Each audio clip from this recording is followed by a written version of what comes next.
திருச்சிற்றம்பலம். தல நீரை கணி அப்பமோடவள் போரி கப்பிய கரிமுகண்ணடி வேணி கட்டிடும் அடி அவர் புத்தியில் உரைபவன் கற்பகமென வினை கடிதேகும் தமும் மதியமும் வைத்திடும் மரண் மகன் மற்பொரு திரள் போய மதையானை மத்தளவ ஈரனை உத்தமி புதல்வனை மட்டவில் மலர் கொடு பணிவேனே முத்தமில்லடைவினை முற்படுகிறதன் உட்பட எழுதிய முதலோனே முப்புறம் எரிசதாட்சிவனுரை ரதம் அச்சது பொடி செய்த அதிதீராத்து எனது கொடு சுப்பிரமணிபடும் அப்புணம் அதன் இடைவ ஆகி அக்குற மகளோட அச்சிறு முருகனை எக்கணவனமருள் பெருமா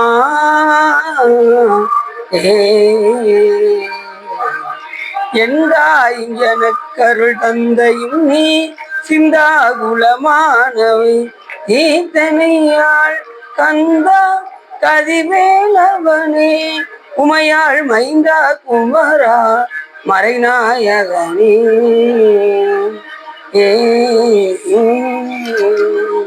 புலியர் கொண்டு படித்த புகழியர் கொண்டல் போற்றி ஆளுமிசை கல்விதப்பில் அணிந்த பிரான் நடி போற்றி பாலி திருநாவலூர் வண்டண்டர் பதம் போற்றி ஊழிமொழி திருவாதவரர் திருத்தாள் போற்றி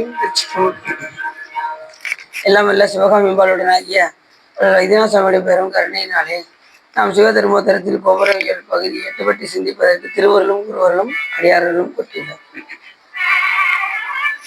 நான் எப்போதுமே ஒரு பாடலை சிந்தித்து விட்டு சொல்லுவோம் அதன் அடிப்படையில் என்று புதிய பூவினை புண்ணிய நாதனை நிதியை நீதியை நித்தில குன்றினை கதியை கண்டம் கருத்த கடவுளை நிதியை நீதியை நித்தில குன்றினை கதியை கண்டம் கருத்த கடவுளை மதியை மைந்தனை நான் மறக்கிற்பனே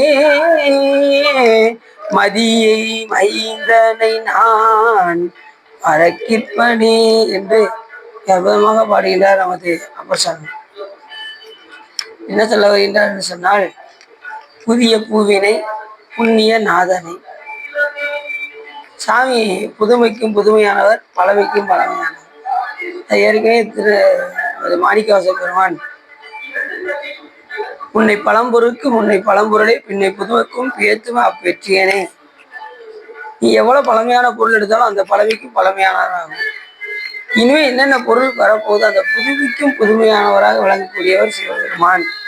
ஏன் என்றால் காலத்தையே நிர்ணயம் பண்றது யாரு? சிவபெருமான். கடந்த காலம், நிகழ்காலம், எதிர்காலம், இந்த அத்தனை காலத்தையெல்லாம் கடந்தவர் சிவபெருமான். அது காலா அதீதன் பேர். காலங்களை எல்லாம் கடந்தவர்.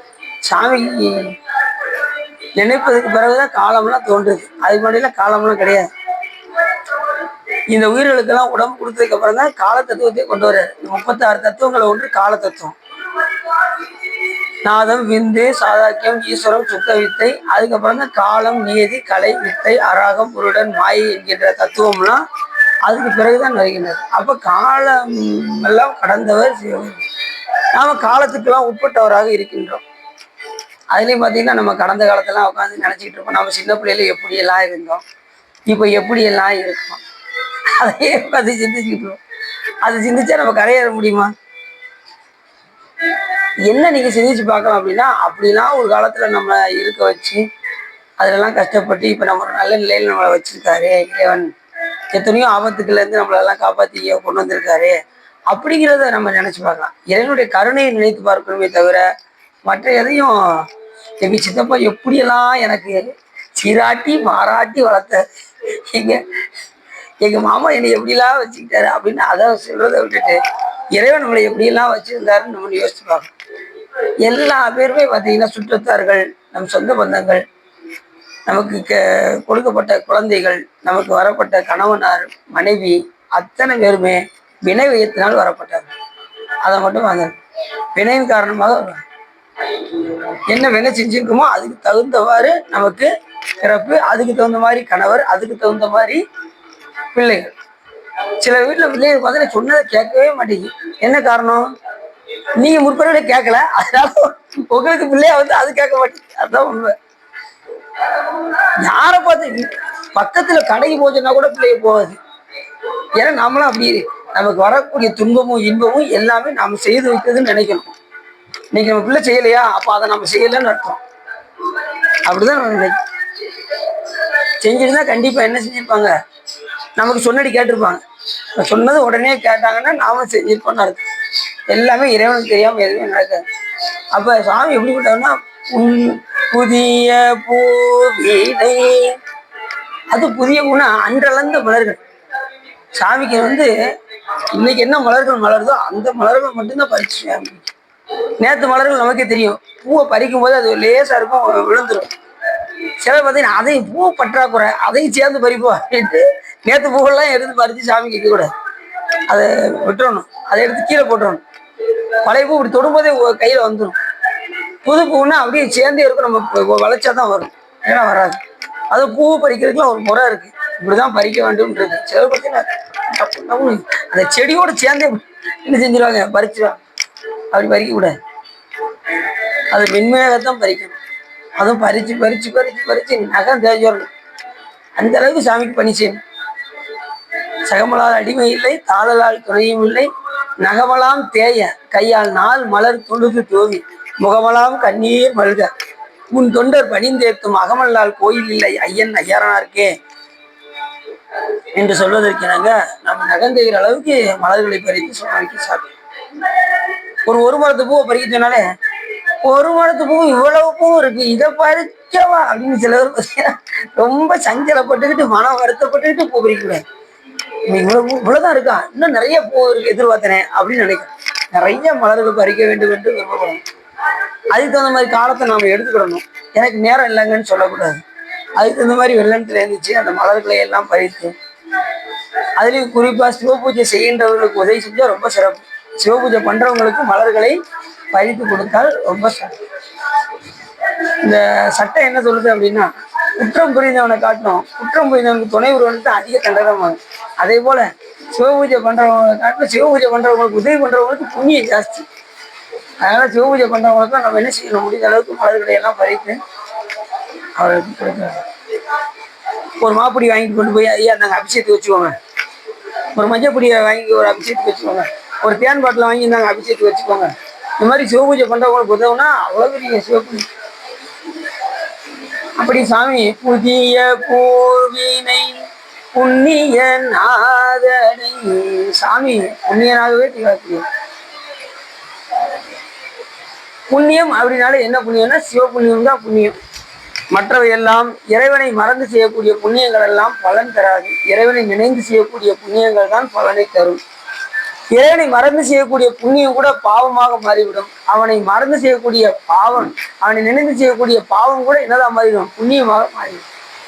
தச்சன் வேள்வி செய்தான், அது புண்ணிய காரியம் தான். இறைவனை மறந்து செய்த காரணத்தினால் அது என்ன ஆயிடுச்சு, புண்ணியமும் பாவமாக மாறிடும். தச்சனுடைய வேலையில எல்லாருக்கும் அடி உண்டு.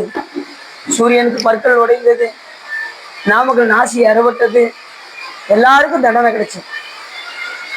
ஆனால் எல்லாருக்கும் தண்டனை கிடைச்சதா, அதுல தப்பிச்ச ஒரே ஒரு ஆள் யார் தெரியுமா, இந்திரன் மட்டும் கோயிலாக மாறி தப்பிச்சான்.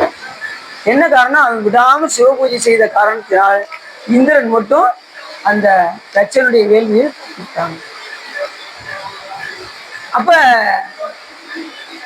தச்சன் செய்த அந்த யாகம் புண்ணிய காரியம், ஆனால் இறைவனை மறந்து செய்த காரணத்தினால் அது தீமையாக முடிந்தது. சண்டேஸ்வர நாயனார் சிவபெருமானை இணைந்து செய்தார், அவர் அப்பாவுடைய காலை வெட்டினார். ஆனா பாவம் என்னதான் மாறிடுச்சு, பாதகம். பாவம் கூட கிடையாது, அதையும் தாண்டி அப்பாவுடைய காலை வெட்டினா எவ்வளவு பெரிய பாதகம். பாதகத்துக்கு சிவபெருமான் என்ன கொடுத்தாங்க, பரிசு கொடுத்தாங்க.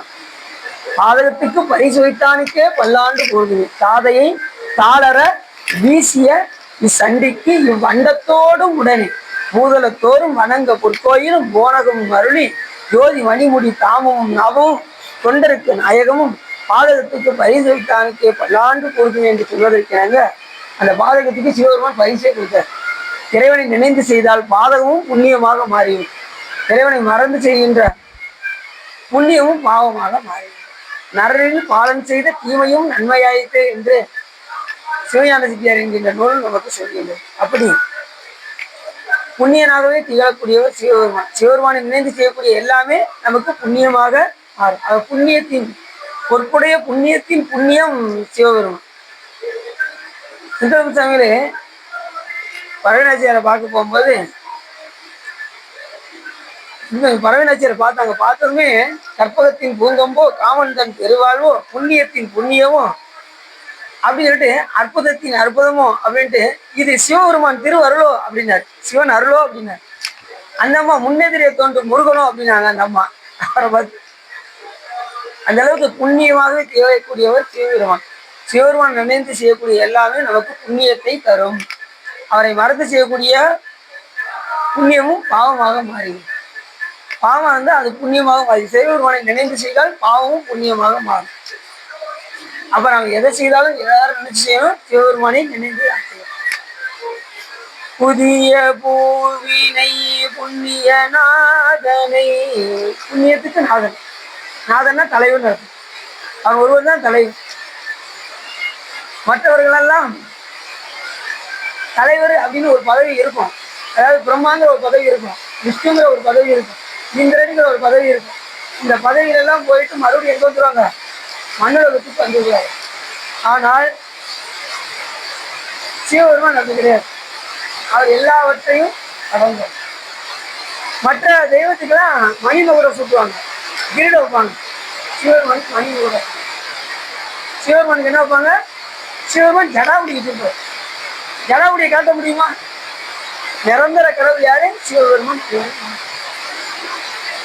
அப்படி இவர் யாருக்கெல்லாம் நாதர் அப்படின்னா அந்த பிரம்மா விஷ்ணுக்கே ஒரு நாதர். வேத மொழியில வெண்ணீட்டு செம்மேனியர் நாதப்பறையினர் அன்னை என்னும் நாதப்பறையினர் நான்குடன் நாளுக்கும் நாதரின் நாதனார் அன்னை என்னும். அந்த பிரம்மா விஷ்ணுக்கே நாதர் அப்படின்னா மற்றவர்களுக்கு சொல்ல வேண்டிய தேவையில்லை. அதனால நமச்சிவாய் வாழ்க, நாதன் தாழ் வாழ்க. நாதன்னா தலைவன். யாருக்கு தலைவன்? பிரம்மா விஷ்ணுக்கே தலைவன். மற்றவங்களும் சொல்ல வேண்டியது. அது ஒருத்தர் தான் நாதன். நாதன் சொல்லணுமா நாதன் சொல்லணுமா? நாதன் சொல்லணும், நாதன் சொல்லணுமா? நாதரா? சிவன் சொல்லணுமா சிவம் சொல்லணுமா? சிவனா சிவமா? சிவன் சொல்லணும். சிவன்னா சிவம் என்பது பொதுவாக சொல்வது. சிவன் அப்படின்னா அவன் ஒருவனே முழுமுதல் பொருள் என்று சொல்வது. சிவன் அப்படின்னா அவன் முழுமுதல் பொருள் அப்படின்னு. அவன் ஒருவன் தான் முழுமுதல் பொருள். மற்றவர்கள்லாம் தேவர்களாகவும் வான உலகத்துக்கு தலைவராகும். வான உலகத்துக்கும் தலைவராகும். அதுக்கு மேல ஒரு உலகம் இருக்கு, சிவலோகம். அந்த சிவபெருமான் தான் எல்லாத்திற்கும் ஆளுகை புரிகின்றார். பிரம்மாவை தூக்கிட்டு அந்த பதவியில அந்த புண்ணியம் செஞ்ச ஆன்மாவை பிரம்மாவை வைக்கும். விஷ்ணு பதவி வாங்க சார். விஷ்ணு பதவி அவருடைய பதவி முடிஞ்சதும் அதுக்கப்புறம் அதுக்கு புண்ணியம் செய்த ஆன்மாவை கொண்டு போய் அந்த வைகுண்டத்தை ஆளச் செய்வதும் எல்லா இதையும் யார் செய்யறா? சிவபெருமான் ஒருத்தர் தான் செய்யும். அதனால கைலாயத்துல சிவபெருமானுக்கு ரொம்ப வேலை. ஒருத்தர் வேகமா போனாரு, சாமி நீங்க எங்க பிஸியா, நீங்க ரொம்ப பிஸியா இருக்கீங்க, நீங்க எங்க ஃப்ரீயா இருப்பீங்க அப்படின்னு கேட்டாரு சிவபெருமான்ட்ட. இப்ப நான் உண்மையில இங்க ரொம்ப பிஸி. கைலாயத்துல ஒவ்வொருத்தரையும் பதவியை இறக்குறதும் பதவியை கொடுக்கறதும் ரொம்ப பிஸியா இருப்பேன். நீ நேரம் சிதம்பரத்துக்கு வந்துரு, அங்க நான் எப்பயுமே ஆனந்தமா நடனம் புரிந்து கொண்டிருப்பேன் அப்படின்னாரு. பாசம் பரஞ்சோதிக்கு என்பாய் இராப்பக நாம் பேசும்போது எப்போது இப்போதார் அமளிக்கே நேசமும் வைத்தனையோ நேரிலையாய் நேரையில் சீச்சி இவையும் சிலவோ விளையாடி பேசும் இடமீதோ இன்னோர்கள் ஏத்துதற்கு பூசும் மலர்பாதம் தந்தருள வந்தருளும் தேசன் சிவலோகன் இல்லை சிட்டம்பலத்து ஈசனாருக்கு அன்பாயாம் அருளோ என்பாவான். தேசத்திலையும் போய் பார்க்க முடியாது, ஒளி ஒடியத்துல போய் பார்க்க முடியாது, சிவலோகத்திலையும் போய் பார்க்க முடியாது. அப்படிப்பட்ட இரண்டு எங்க பார்க்கலாம்? சிதம்பரத்துல தில்லை சிற்றம்பலத்து ஈசனாருக்கு அன்பாரியாம் ஆரேலோர் எம்பாவாய். இங்க வந்து எளிமையாக பார்க்கலாம். சிதம்பரத்துக்கு போறோம் சார், முற்றுவதில் வாய்ப்பு தான் வாங்க. இப்பயே வண்டி ஃபுல்லு கிட்ட வந்துருச்சு, ஒரு 2 சீட் தான் இருக்கு, வாய்ப்பு தான் வாங்க. 1500 2 நாள் போறோம், சனி ஞாயிறு. 2 நாள். அப்படிப்பட்ட சிறப்பு இல்லை சிற்றம்பலத்துல. புதிய பூவினை புண்ணிய நாதனை நிதியை நீதியை நிதி, வைத்த நிதி, பெண்டீர், குலம், கல்வி, மக்கள் என்னும் சித்த கலக்கம் தெளிவித்த வித்தக சித்த விகாரம் கலக்கம் தெளித்த வித்தக தேவருக்கே சென்றுவதாய் போத்தியவங்க யார் சொல்றா? நமக்கு மாணிக்கவாசகர் சொல்றாரு. இந்த உலகத்துல எந்த நேரமும் ஒரே செல்வம் பெறதுலே குறியா இருக்காங்க. வைத்த நிதி, சேமித்து சேமித்து சேமித்து சேமித்து சேமித்து செல்வத்தை வச்சுக்கிட்டே இருக்காங்க. கடைசி போட்டு போறதுக்கு, இந்த போட்டு போறதுக்கு அவளை சேர்த்துருக்காங்க. வைத்த நிதி, கல்வி, பெண்டீர், மனைவி, குலம், கல்வி, மக்கள் என்னும் பித்த உலகில் பிறப்போடு இறப்பு என்னும், இதெல்லாம் சேர்த்து வச்சா பிறப்பு இறப்பு வந்துகிட்டே தான் இருக்குமா. பிறப்போடு இறப்பு என்னும் சித்த விகாரம், இந்த உலகத்துல இப்படி பித்து பிடிச்சு போயிருக்காங்க. இதுலலாம் மனைவி மேல பித்து பிடிச்சிருக்காங்க, செல்வத்து மேல பித்து பிடிச்சிருக்காங்க, பிள்ளைகள் மேல பித்து பிடிச்சிருக்காங்க. ஆனா சிவபெருமான் மேல பித்துன்னா யாருக்கும் வரமாட்டேங்குது. அவர் மேலதான் நமக்கு என்ன வரணும்? பித்து அவர் மேல வரணும்.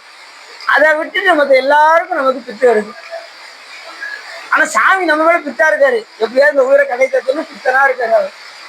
ஆனா நாம அவர் மேல பித்தா இருக்கோம்னா இருக்க மாட்டேங்குது. அவரே கெதியில் இருக்கணும்.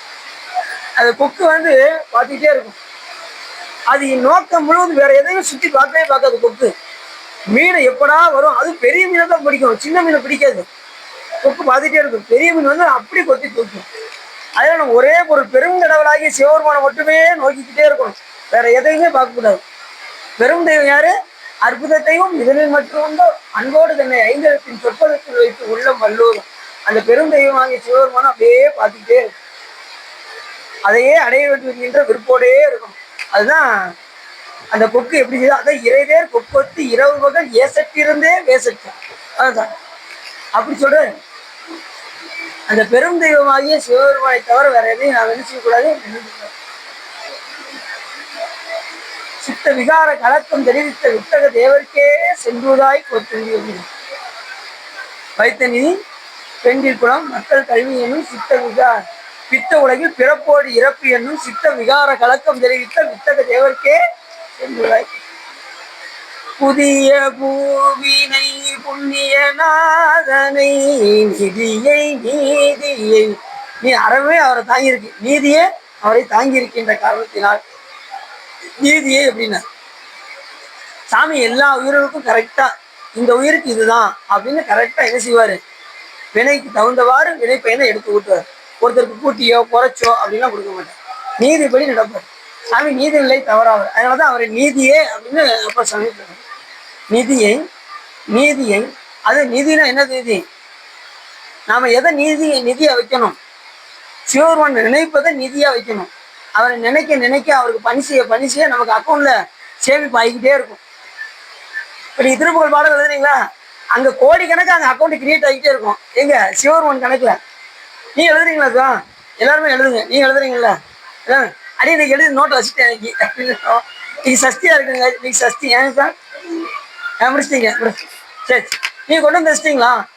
எழுதிக்கிட்டு இருக்கீங்களா? முடிச்சிட்டீங்களா? சரி. வைத்த பொருள் நமக்காம் என்று சொல்லி மனத்தடைத்து சித்தம் ஒருக்கி சிவாய நம என்று இருக்கிறெல்லாம் மொய்த்த கதை மதில் போர்வார் அவர் பாதிரி குடியும் அத்தன் அருள் பெறலாமே அறிவில்லா பேத நெஞ்சேங்கிறாரு அப்ப சொன்ன. வைத்த பொருள் சிவாயனமன்னு சொல்றதை விட்டுவிட்டு எப்படி அந்த சூரியன் நித்தனும் அதுவாட்டு தோன்றுது. நித்தனும் ஒரு நாள் தவறாம எப்படி அது உயிர்த்து கொண்டே இருக்குது, அது மேல ஒரு நாள் கூட தவறாம நீ சிவாயனம் என்று சொல்லிக்கொண்டே இரு. அதுதான் உனக்கு வைத்த பொருள் நமக்காம் என்று சொல்லி மனத்தை அடைத்து மனத்தை ஒருக்கி சிவாயனம் என்று சொல்லிக்கொண்டே இரு. எப்படி சூரியன் உதித்து கொண்டே இருக்கிறதோ அதே போல நீ சொல்லிக்கொண்டே இரு. ஒரு நாள் சூரியன் உதிக்கல என்ன ஆகும் நம்ம நிலைமை? அதே போல நீ ஒரு நாள் கூட தவறாம சொல்லிக்கொண்டே இரு. அப்படி சொல்லாமல் அறிவில்லாத பேத நெஞ்சே நீ இப்படி இருக்காதே என்று அப்பசாமி நம்ம சொல்றார். நிதியை நீதியை நெத்தில குன்றினை. நெத்தில குன்றுனா முத்து மணிகள் போன்றவர் சிவபெருமான். ஒளியுடைய முத்து போன்ற மணியுடைய ஒளியுடையவர் சிவபெருமான். அதனாலதான் முத்து முத்தாக பாடுங்காரு முருகப்பெருமான். முத்தை தரு பக்தி திருநகை அத்திக்கீரை சக்தி சரவண முட்டிக்கு ஒரு வித்து குருபரன் என ஓதும் என்று சொல்வதற்கிறாங்க. சாமி எப்படிப்பட்டவர்? மணிகளை போன்ற ஒளியை உடையவர். அந்த ஒளி மட்டும் கிடையாது, அவர் ரொம்ப சுயம் பிரகாசம்.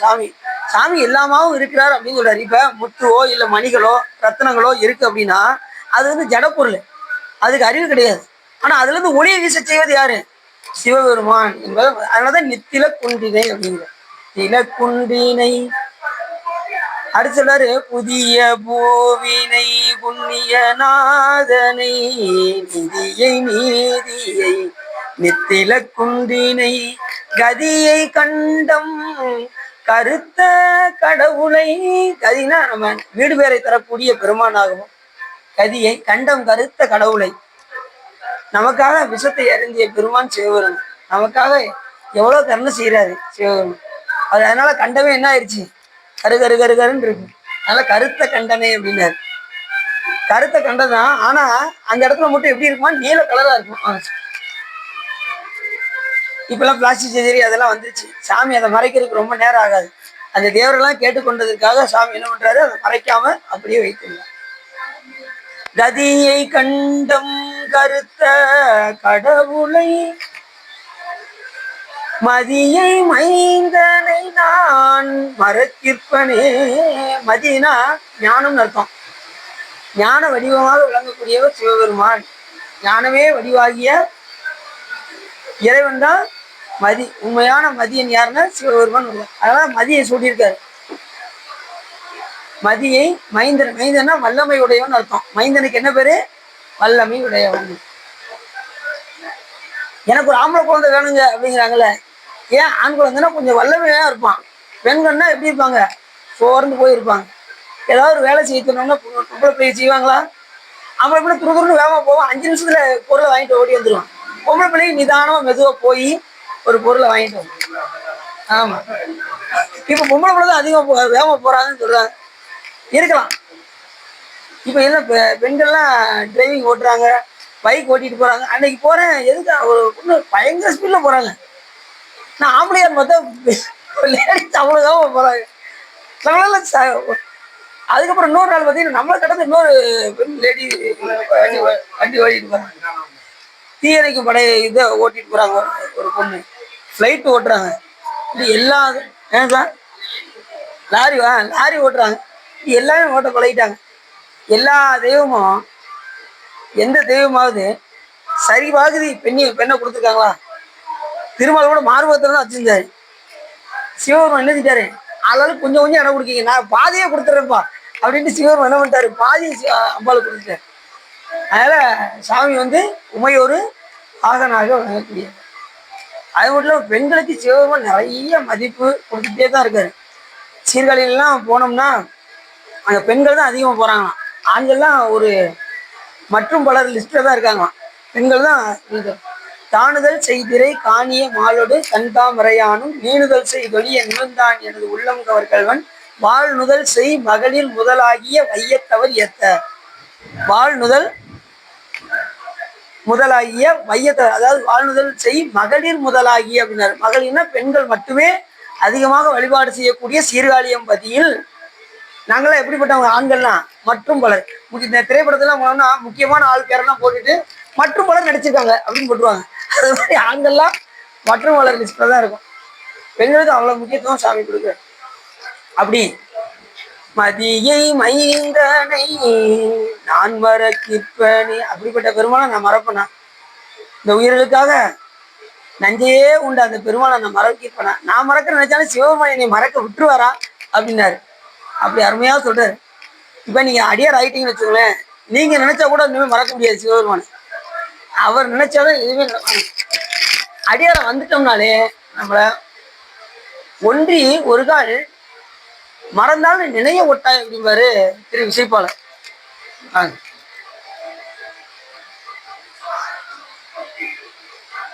சரி, இந்த பாட்டு அருமையான பாட்டு. புதிய பூவினை புண்ணிய நாதனை நிதியை நீதியை நித்தில குன்றினை கதியை கண்டம் கருத்த கடவுளை மதியை மைந்தனை நான் மறக்கிற்பனே. மதியை மைந்தனை நான் மறக்கிற்பனே என்று மிகமையா பரச்ச. இப்ப நம்ம புராணத்துக்குள்ள போயிருக்கோம்.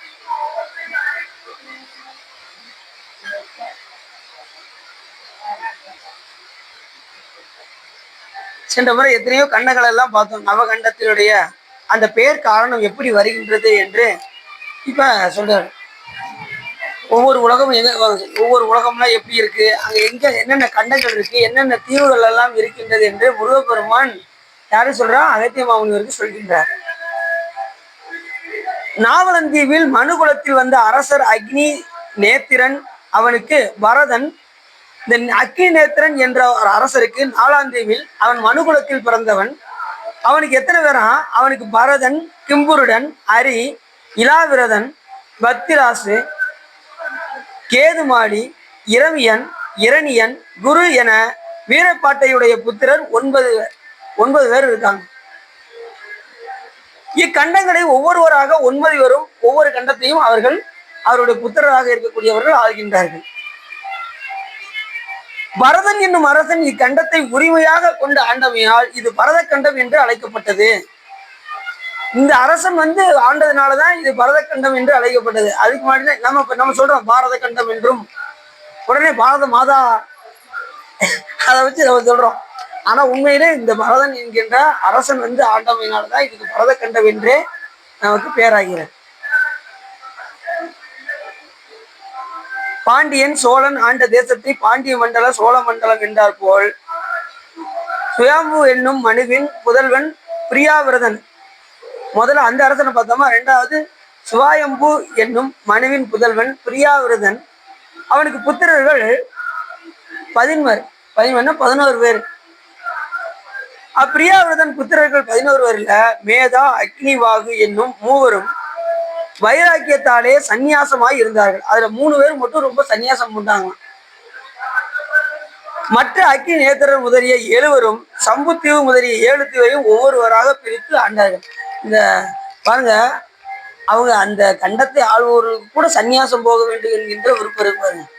இப்ப நமக்கு கூட வரமாட்டேங்குது. அந்த தீவுல இருக்கிறவங்களாம், ஒவ்வொரு கண்டத்துல இருக்கக்கூடிய தீவுல இருக்கிறவங்களாம் அதை ஆள வேண்டும் என்றுதான் விரும்புவாங்க. அந்த தீவுலாம் எண்ணில்லாத போகங்கள் எல்லாம் இருக்கும் தீவுகள்ல. அதை அனுபவிக்கிறதுக்கே நமக்கு நாள் பத்தாது. அப்படிப்பட்ட தீவுல அந்த 3 பேருக்கு மட்டும் எப்படி இருக்கு பாருங்க.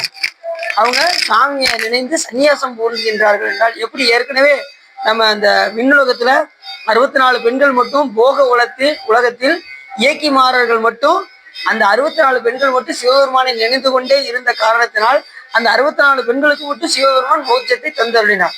அத மாணிக்கவாச பெருமான் பாடுறாரு. இயக்கிமாறு 64 வரை எண்குணம் செய்த ஈசனே, மயக்கமாயதோர் மும்மலப்பல வல்வினைக்குள் அழுந்தவும் துயக்கருத்தனை ஆண்டு கொண்ட நின் தூய்மலர்கள் தந்தியனை கயக்க வைத்தடி யார்முனே காட்டினாய் கழுக்குண்டிடே என்று சொன்னார். அதே போல இந்த சன்னியாசம் பண்றதுன்னா சாதாரண விஷயம் கிடையாது. இப்பெல்லாம் பாத்தீங்கன்னா சன்னியாசம் பண்றேன்னு சொல்லிட்டு வீட்டை விட்டு எத்தனையோ பேர் பாத்தீங்கன்னா குடும்பத்துல தாங்க முடியலைங்க, அதனால சன்னியாசம் வந்துட்டே அப்படிங்கிறேன். இப்ப நம்ம கோயில ஒரு ஆள் பாத்தீங்கன்னா தங்கவளை பார்த்தவர் தான் வீட்டுல சண்டை போட்டு இப்ப சாமியார உட்காந்துருக்காரு.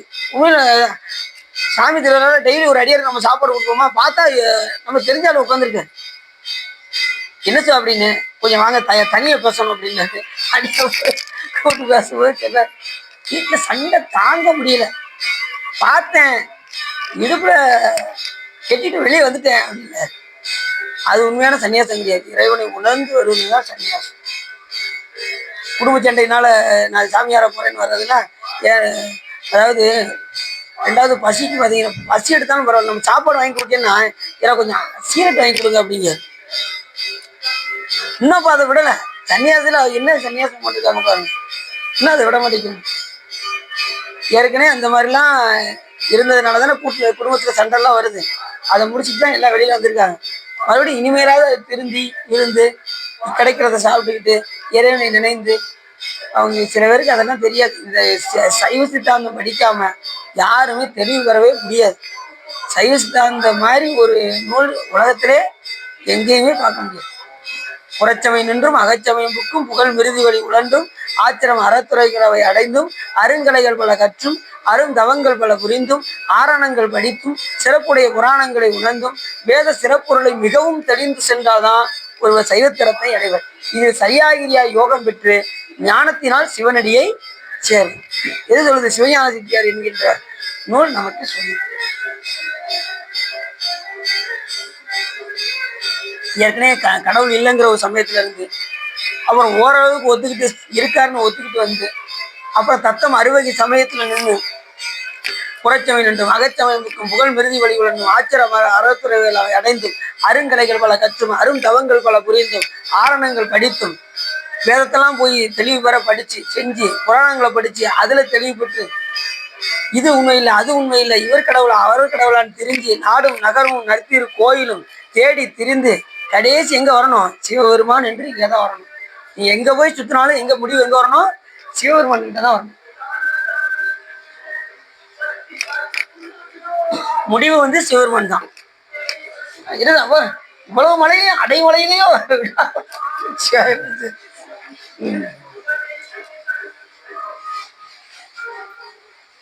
அப்படி ஒவ்வொரு இதுல இருந்து பக்த சமயங்கள்ல இருந்து இது உண்மை சமயம் இல்லை என்று தெரிந்து கடைசி தான் எங்க வர முடியும் சிவபெருமான் கிட்ட வர முடியும்.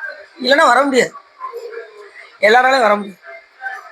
இப்ப நமக்கு கிடைச்சிருக்கு அப்படின்னா நமக்கு நம்மள சிவபெருமானுக்கு ரொம்ப பிடிச்சிருக்கு. அதனாலதான் நம்ம விபூதி ருத்ராட்சம் தரிச்சு நாம இங்க இருக்கோம். இங்க வந்தாச்சுனாலே போதும், ஓரளவுக்கு இங்க வந்துட்டாலே சிவபெருமான் நம்மள திருத்தி அடித்து அடித்து அக்காரம் தீட்டியே உன் அற்புதம் எது செஞ்சிருவாரு, பட்டை தீட்டிடுவாரு. நம்மளை விட்டுற மாட்டாரு. கண்டிப்பா நமக்கு அனுபவத்தை கொடுத்து எப்படியாவது கரை சேர்க்கதான் சிவபெருமான் முடிந்த அளவுக்கு என்ன செய்வாரு, அவரை மாவி வற்புறுத்துறாரு. மாவியை வற்புறுத்தி பிறப்பில் பெருமான் திருந்தடிக்கில் பிழையாத வண்ணம்ங்கிறாரு ஞானசம்பந்தர். எப்படியா நம்மளை என்ன செஞ்சிருவாரு, பக்குவப்படுத்திடுவார். ஆனா நம்ம கவலையப்பட வேண்டாம். நம்முடைய வேலை என்னன்னா அடியார் கூட்டத்திலேயே இருந்து பதியம் பாடிக்கிட்டே இப்படியே அடியார் கூட்டத்திலேயே இருந்தாலே போதும். இந்த பிறவில இதை செஞ்சாலே போதும். அதே மாதிரி தலையாத்திரை மேற்கொள்வது, முற்றுவதல் பண்ணுவது, அடியாரோடு இருந்து வழிபாடு செய்வது. அதுவும் சாமி ஏதாவது சொல்லிட்டா கூட சாமி கொடுத்துக்கூடாது. ஆனா அடியார்கிட்ட மட்டும் நம்ம என்ன செய்யக்கூடாது, வேதம் பார்க்கக்கூடாது, அடியார்கிட்ட சண்டை போடக்கூடாது. எப்பயுமே அடியார் கூட என்ன செய்யணும், ஒற்றுமையாக வேதமே பார்க்கக்கூடாது அடியார்கிட்ட மட்டும். நீ அடியாருடைய அன்பை பெற்றுட்டீங்கன்னா சிவபெருமானுக்கு உங்களை ரொம்ப பிடிக்கும். அடியார் மேல உங்களுக்கு அன்பு வந்துருச்சுன்னா யாருக்கு உங்களை பிடிக்கும், சிவபெருமானுக்கு உங்களை ரொம்ப பிடிச்சிடும். உங்களை கடைத்தத்தை தான் சாமி பார்க்கும். உங்களுக்கு அந்த அன்பை சாமி என்ன செஞ்சுருவாரு. எத்தனை பேர் கருத்து வேறுபாடோட இருக்காங்க, யோசிச்சு பாருங்க. அவரை பத்தி மட்டும் பேசாதீங்க, இங்க பாருங்க அப்படிங்கல அப்படிதான் விட்டுட்டு அடியார்களோடு நாம அன்பு வைக்க வேண்டும். அவங்ககிட்ட தான் நம்ம உறவு வச்சுக்கிடணும். மற்றவங்களோட உறவு நமக்கு தேவையில்லை. மாணிக்க சொல்றாரு, இந்த பிறவில இருந்து நீ தப்பன்மா, ஒரே வழி நான் சொல்றேன் அப்படிங்கிறார். பிறவி என்னும் இக்கடலை நீந்த தன் பேரருள் தந்து அருளினான். அறவை என்ற அடியார்கள் தம் அருள் குலாம் புகவிட்டு நல் உறவு செய்து, யாருக்கிட்ட, அடியார்கிட்ட நல் உறவு செய்து தன் உண்மை பெருக்கம் திறமை காட்டிய சேவடி கண்ணம் நம் சென்னி மண்ணி மலருவேங்கிறாரு யாரு, மாணிக்கம். இந்த பிறவில இருந்து தப்பன்மா ஒரே வழி இருக்கு, அடியாருடைய அருள் குலாம்ல போய் உள்ள போய் புகுந்துட்டேன்னா நீ தப்பிச்சிட்ட அப்படிங்கிறாரு. அதனால அடியார் கூட்டத்துல எப்பயுமே நாம ஒரு ஆளாக எப்பவுமே இருக்கணும். சரி, நாவலந்தீவை 100,000 யோசனை நீளம் என்று கருதுக. அந்த நாவலந்தீவை சூழ்ந்த உப்புக்கடல் 100,000 யோசனை என்று கருது. ஒரு யோசனைக்கு அமெரிக்கா வரைக்கும் 100,000 யோசனைன்னு எவ்வளவு தூரம் இருக்குன்னு பாத்துக்கோங்க. ஒவ்வொரு கடலும் ஒவ்வொரு தீவுகளும் எவ்வளவு தூரம் யோசனையில இருக்குன்னு பாருங்க. அத்தனை கடல் இருக்கு, அத்தனை கடலையும் உயிர்கள் வசிக்குது. எண்ணில்லாத அண்டங்கள் இருக்கு, எண்ணில்லாத தீவுகள் இருக்கு, எண்ணில்லாத கடல்கள் இருக்கு. இப்படி எல்லாத்துலயுமே உயிர்கள் வாழுது. இப்ப நாம இருக்கக்கூடிய உலகம்னா ரொம்ப கம்மி. முழுக்க என்னதான் இருக்கு, கடல் தான் அதிகமா இருக்கு. அத்தனை நீர்வாழ் உயிரினங்கள் எண்ணில்லாத உயிர்கள் இருக்கு. அதுல இந்த மனித பிறவி கிடைச்சது ஆச்சரியம். இந்த பிறவி விட்டுட்டோம், நம்ம கடை தருவது ரொம்ப கஷ்டம். அதனால அதுதான் எல்லாரும் சொல்றேன், எப்படியாவது வந்து சிவபெருமானுடைய புகழை கேட்டு சீக்கிரம் எல்லாரும் தீட்சி எடுத்து நல்ல கதி அடைய வேண்டும் என்ற ஆசைதான் அடியனுக்கு பேராசை. எப்படியாவது எல்லாரும் சீக்கிரம் தீட்சி எடுக்க வேண்டும் என்று. அதனாலதான் வயசு கட்டதான் அடிக்கடி சொல்றேன். அதெல்லாம் முடிய போகுது, இன்னும் 4-5 நாள் தான் முடிஞ்சிருச்சு. நம்ம சிவதர்மத்துல முடிய போகுது இன்னொரு 4 நாள் என்ன. அதனால நமக்கு நோக்கம் வந்து அதுதான், எப்படியாவது எல்லாரும் தீட்சி எடுத்து நற்கதி அடைய வேண்டும் என்ற நோக்கம். புராணம் கேட்கறது பெருசு கிடையாது, அது மாதிரி நடக்கணும்ல. அதனால எல்லாரும் தீட்சி எடுத்து காலத்துல சிவருமானுடைய திருவருளை பெற வேண்டும் என்கின்ற முக்கிய நோக்கம். சில வீட்டுல வந்து சூழ்நிலைகள் ஒரு மாதிரி இருக்கும். அதனால ஒன்றும் கவலைப்படாது. நீ சிவபெருமான்கிட்ட வேணுனாலே போதும், சாமிகிட்ட விண்ணப்பம் செய்தாலே சிவபெருமான் அதுக்குரிய வாய்ப்பை உங்களுக்கு வழங்குவார். அதை நீங்க தக்க நேரத்தில் நீங்க பயன்படுத்தி கொள்ள வேண்டும். சரிதானே? அடியனு தீட்சி எடுக்கிறதுக்கு முன்னாடி எங்க வீட்டுல எனக்கு அப்படி எதிர்ப்பு. எங்க அப்பாவுக்கு எனக்கு பிடிக்காது. அப்ப இங்க ருத்ராட்சம் போட்டு வீட்டுக்குள்ள வந்துடாது அப்படின்னு பாருங்கப்பா. நான் ருத்ராட்சம் போட்டு முத்துசை போட்டு அப்புறம் வீட்டுக்குள்ள போறேன். சரியில்லையே, கல்யாணம் முடிக்க போற வயசுல உனக்கு இது தேவையில்லையே, கலட்டு அப்படின்ட்டு அப்படியே கழட்டி வச்சுட்டேன். முதல் நாள் போட்டு போறான் இன்னைக்கு. அப்படியே பல்ல கடிச்சுக்கிட்டே இருந்தேன். வேற வழி.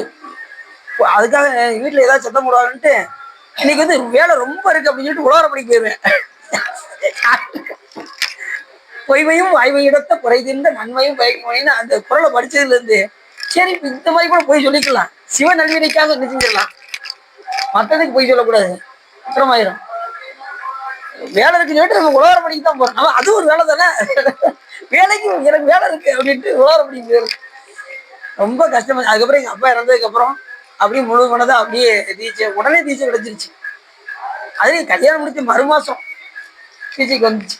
எழுதி போட்டது ரெண்டு, எங்க அப்பா இறந்தது அப்பயே எழுதி போட்டேன். ஆனா வந்தது 2006. 2005 எங்க அப்பா இறந்தாங்க. 2006 தீட்சை. சிவ பூஜைக்கு அப்பயே எழுதி போட்டேன். அதுக்கப்புறம் 3 வருஷம் கழிச்சு 2009 சிவ பூஜை கிடைச்சு.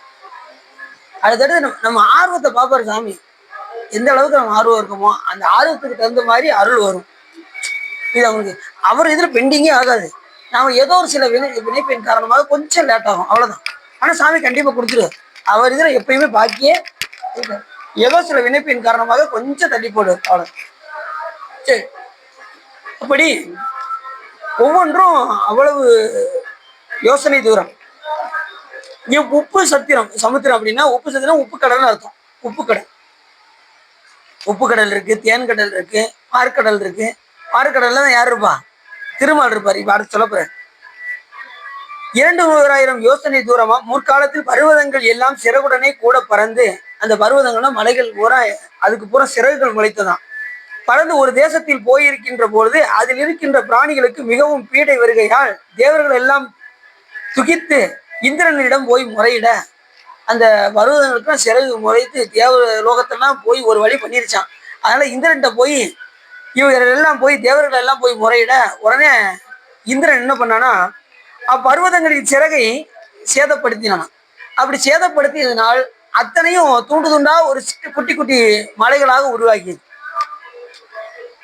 ஒவ்வொரு இடத்துலையும் பருவதங்களின் சிறையை சேரித்த போது பயப்பட்டு லவண சமுத்திரத்தில் 12 கிரிகள், கிரிகள்னா மலைன்னு அர்த்தம், 12 கிரிகளாக அந்த சிறகை சேதப்படுத்தும் போது 12 கிரிகளாக சேதமாகி கீழே விழுந்தது.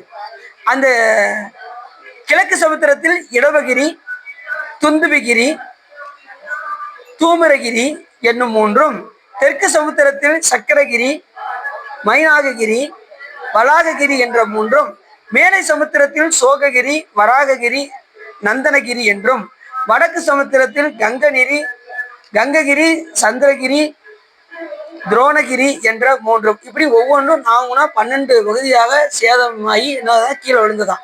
ஒவ்வொரு சமுத்திரத்திலும் கிழக்கு, மேற்கு, தெற்கு, வடக்குல அது கிரிகளாக அந்த தீவில் போய் இருந்தது. அவற்றில் சக்கரகிரிக்கு மைனாகிரிக்கும் நடுவே குதிரை முகம் போன்ற வடமுகாக்கினி எப்போதும் சுழைத்து கொண்டே நிற்கும். இந்த வடமுகாக்கினி தான் ரொம்ப முக்கியம். கடல்லே சாமி, இந்த உப்பு கடல் தானே. இப்ப நாம இருக்கிற கடல்ல என்ன கடல், உப்பு கடல். இறைவனுடைய கருணை என்ன அப்படின்னா, அந்த கடல் பொங்கி உலகை அழிக்காமல் இருப்பதற்காக சிவபெருமான் என்ன பண்ணியிருக்காரு, அந்த கடலுடைய நடுவுல வடமுகாக்கினியை உருவாக்கிப்பாங்க. வடமுகாக்கினியை உருவாக்கி அப்பப்போ அது வந்து என்ன ஆகும், அந்த நெருப்பானது பொங்கி பொங்கி எழுந்து வந்துகிட்டே இருக்கும். இப்ப நீங்க யூடியூப்ல போய் எடுத்து பார்த்தீங்கன்னா தெரியும். அது அதோட வேகத்தை கட்டுப்படுத்தி உள்ள இழுக்கும். அந்த நெருப்பானது வடமுகாக்கினி வந்து என்ன பண்ணும், அந்த கடலை பொங்க விடாம உள்ள இழுத்து வைக்கும். பொங்க விடாம. அந்த வடமுகாக்கினி மட்டும் இல்லைன்னு வச்சுக்கோங்க, நாம எப்பயோ போய் சேர்ந்துடும். சாமி நம்மளாம் உயிரோடு வாழ்வதற்காக சாமி அதன் கட்டுப்பாட்டுக்குள்ள வச்சுக்க. ஒவ்வொன்றையும் அதன் கட்டுப்பாட்டுக்கு. மரத்துலதான் பறவைகள் இருக்கணும், காட்டுக்குள்ளதான் விலங்குகள் இருக்கணும், வீட்டுக்குள்ளதான் மனிதர்கள் இருக்கணும் அப்படின்னு சாமி என்ன பண்ணியிருக்காரு, ஒவ்வொருத்தருக்கு தகுந்தவாறு சிவபெருமான் அமைத்திருக்கின்றார். அதன் கட்டுப்பாட்டுக்குள் அவற்றை வைத்திருக்கின்றார். அதான் வானாகி மண்ணாகி வழியாகி உயிராகி ஊனாகி உயிராகி உண்மையுமாய் இன்மையுமாய் கோனாகி யான் எனது என்று அவரவரை கூத்தாட்டி வானாகி நின்றாயி என் சொல்லி வாழ்த்துவனே என்று மாணிக்கவாசக பெருமான் சொல்றார். அவரவரை ஒவ்வொரு உயிருக்கு தகுந்தவாறு அந்தந்த உயிரை எங்கெங்கே வைக்க வேண்டுமோ அந்தந்த இடத்துல வைத்து அந்த உயிர்களுக்கு ஞானத்தை போதிக்கின்றார் சிவபெருமான். இரண்டாவதாக சாகத்தீவுல அரசன் மேதாநிதி அரசனுக்கு புத்திரர்கள் 7 பேர். அவரில் சாந்தன், அவையன், சிரமுகன், அனந்தன், சிவன், சேமன், துருவன் என 7 பேர். இதெல்லாம் பாத்தீங்கன்னா புராணங்கள்ல முருகப்பெருமானே சொல்றாரு, இப்படி எல்லாம் இருக்கு, இந்த தீவுகள் இருக்கு இப்படிங்கிறதெல்லாம். இந்த விஷயத்தெல்லாம் யாரு சொல்றா? முருகப்பெருமான் வந்து அகத்திய மாமுனின்னு சொல்றாரு. இத்தனை உலகம் இருக்குப்பா, கீழே அதல விதல சுதல தராதல பாத மகாதல ரசாதல பாதாள உலகம் இருக்கு. அதுல எத்தனையோ ருத்ரர்கள் இருக்காங்க, இப்படி எண்ணில்லாதவர்கள் இருக்காங்க. ஒவ்வொருத்தருக்கும் தனித்தனி உலகம் இருக்கு. அதுக்கு அவங்கள வழிபடுறதுக்கு பக்தர்கள்லாம் இருக்காங்க. அப்புறம் இந்த புண்ணியம் செஞ்ச ஆன்மா அந்தந்த உலகத்துக்கு போய் செல்லும். பாவம் செய்தவர்கள் நரகத்துக்கு செல்வார்கள். அங்க யார் யாரெல்லாம் அதிதெய்வமா இருப்பாங்க, இதெல்லாம் நம்ம இது வரைக்கும் பார்த்துக்கிட்டே வந்தோம். அதனால கொஞ்சம் ரிப்பீட் பண்றேன் சார். உள்ள அவ்வளவு உலகம் இருக்கு. அத்தனை உலகத்துலயும் சுவாமி எவ்வளவு கருணையோட வச்சிருக்காரு பாருங்க. கீழையும் உலகம் இருக்கு, மேலையும் உலகம் இருக்கு. ஒவ்வொன்றும் எத்தனையோ கோடி யோசனை தூரம் ஒவ்வொரு உலகமும் விளக்குது. ருத்ரர்கள் ஒவ்வொரு ருத்ரர்களும் இருக்கிற உலகமே அவ்வளவு பெரியதா இருக்குமா. 100,000 யோசனை தூரம் ஒவ்வொரு ருத்ரர் உலகம். அப்படி இந்த கிரிகளும் அந்த யோசனை தூரம் இந்த மலைகளும் அப்படி விளங்குகின்றது. அந்த பேரை முத கொண்டு முருகப்பெருமான் சொல்றாரு. அந்த தீவுல இத்தனை 12 வகையான மலைகள் பெறுகிறது. அந்த 12 வகை மலைகள்லையும் ஒவ்வொருத்தரும் அந்த அரசக்கூடிய அரசனுக்கு புத்திரர்கள் 7 பேர் இருக்காங்க. அந்த 7 பேர்ல ஒருத்தர் பேர் சாந்தன், அபயன், சிரமுகன், அனந்தன், சிவன், சேவன், துருவன் என்ற 7 பேர் இருக்கின்றார்கள். அவரவர்கள் பேரால் அந்த சாகத்தீவை என்ன செஞ்சாராம், பிரித்து புத்திரர்களுக்கு அவன் வழங்கினானான். சாகத்தீவில் கொடுமதகம், சந்திய சம்யகம், நாரதம், மந்தரம், சோமகம், இடவம், வைப்ராசம் என்ற மலைகள் 7 உண்டு. அந்த சாகத்தீவிலே தனியா 7 மலை இருக்கு. அம்மலைகளில் அகிருதை முதலிய நதிகள் 7ம் புறப்பட்டு பார்க்கடலில் போய் விடுமா. எங்கிருந்து? சாகத்தீவுல இருந்து மலைகள் உருவாகி அந்த மலைகள்ல இருந்து அகிருதை என்கின்ற நதிகள் புறப்பட்டு எங்க போமா? பார்க்கடலுக்கு போமா.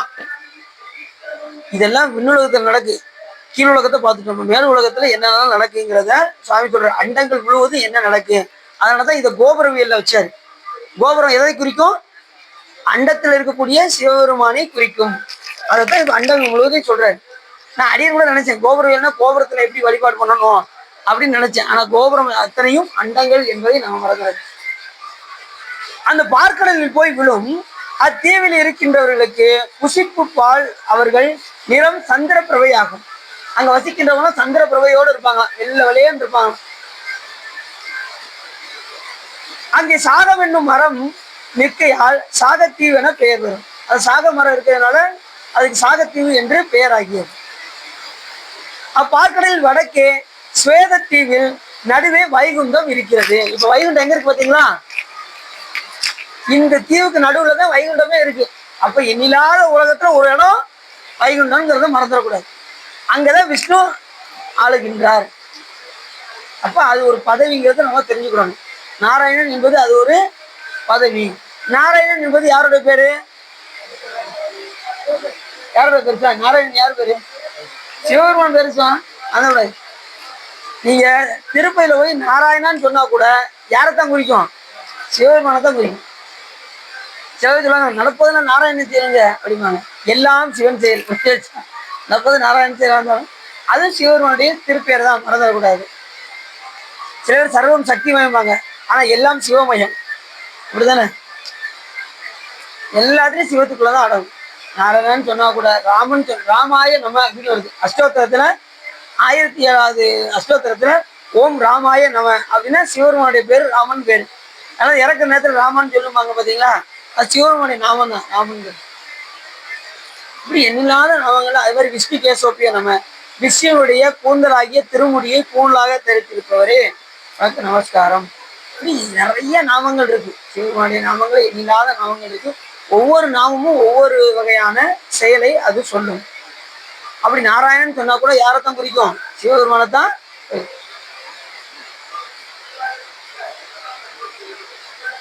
அந்த நடுவுல ஸ்வேதத்தீவின் நடுவே வைகுண்டம், அதில் அநேக கோபுரமும் பிரகாரமும் உண்டு. அந்த வைகுண்டத்துல அநேக கோபுரம் இருக்குமா, அநேக பிரகாரமும் இருக்குமா அங்க வைகுண்டத்துல. ஏன்னா அவர் அங்க ஆட்சி செய்யறாருல, வைகுண்டத்தை ஆட்சி செய்யறதால எண்ணில்லாத பிரகாரமும் அங்கே கோபுரமும் உண்டு. அவ்விடத்தில் கமலையாருடன் கூடி திருமால் ஆதிசேடன் மேல் சயனிப்பாராக. அங்க திருமால் எப்படி இருப்பாரா? அந்த பார்க்கடல்ல ஆதிசேடன்ல அப்படி சயனித்து இருப்பார். இப்ப இருக்கிற ஆதிசேடன் யாரு சொல்லுங்க பார்ப்போம். இதுக்கு முன்னாடி பதஞ்சலி முனிவர் இருந்தாரு. யாருக்கு? திருமால் சயனம் பண்ணியிருந்தாரு. அப்போ வந்து ஆதிசேடனா இருந்தவர் பதஞ்சலி முனிவர். இப்போ வந்து அவர் தம்பி இருக்காரு. அவர் என்ன பண்ணார்? அவர் மிகப்பெரிய சிவனடியாரா இருந்ததுனால இவை கைலாயம் போய் சென்று தவம் செய்வாயாக என்று திருமால் சொல்ல, அதுக்கப்புறம் அவர் கைலாயம் மலையில போய் தவம் செஞ்சு சிவபெருமானுடைய அருளை பெற வேண்டும் என்று அங்க போய் இருந்து சிவபெருமான் அவருக்கு காட்சி கொடுத்து என்ன வேண்டும் என்று கேட்க, அந்த ஆனந்த நடனத்தை பார்க்க வேண்டும் என்று சொல்ல, உடனே நீ இப்படி போயிடாதப்பா, நீ பாதாள உலக வழியாக செல்வாயாக. அங்கே நீ ஏற்கனவே அங்கே வியாக்கிரவாதம் தவம் செய்து கொண்டிருக்கின்றான். உங்கள் இருவருக்கும் வியாழக்கிழமை மத்தியான வேளையில் தைப்பூச நன்னாள் என்று உங்கள் இருவருக்கும் திருநடனம் புரிகின்றோம் என்று சிவபெருமான் அவரை அனுப்பி வைத்தார். அவர் தான் பதஞ்சலி முனிவர். அவர் ஏற்கனவே ஆதிசேடனாக இருந்தார். அவர் பார்த்துட்டு தான் விஷ்ணு என்ன பண்ணாரு, நீ சாதாரண ஆள் கிடையாதுப்பா, நீ ஏன்ட்ட இருக்க வேண்டிய ஆளே கிடையாது, நீ கைலாய மலை செல்வாயாகன்னு அவர் தான் அனுப்பி வைக்காரு.